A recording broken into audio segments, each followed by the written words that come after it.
We really believe that over the next 5 to 8 years that the notion of a cell phone really starts to be subsumed by the notion of the activity. And another way to explain this is we're right now in the phase of mobile electronics and electronics in general. We talk about nouns and then verbs. We talk about cell phones, we talk about televisions, we talk about netbooks, and then we talk about what they can do.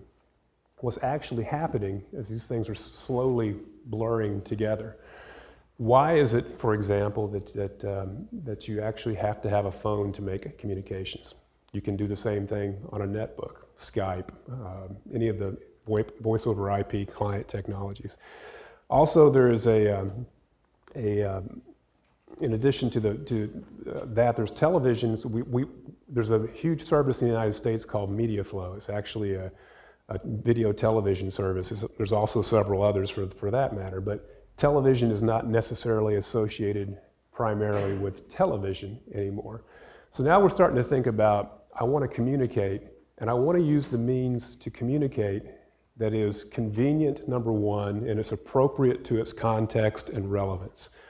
So let's again talk about your television. Why can't you use your television as a phone? Why can't that communication as you leave the house actually switch over to your cell phone?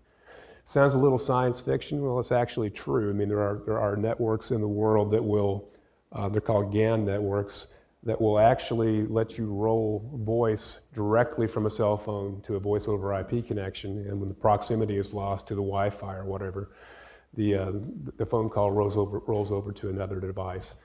So again, we've got to stop thinking about as an industry that these devices are actually categories and that they predominate how the user thinks about making communication, viewing video, things like that. Another example I'll give you was at Mobile World Congress, which was in Barcelona about 3 weeks ago.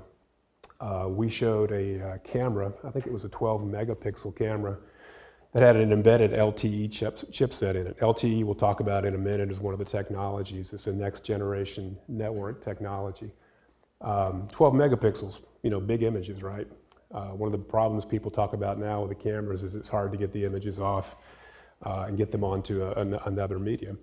This camera, when you take a picture, literally within, I believe the lag time was somewhere around 5 seconds, it had uploaded automatically to Facebook.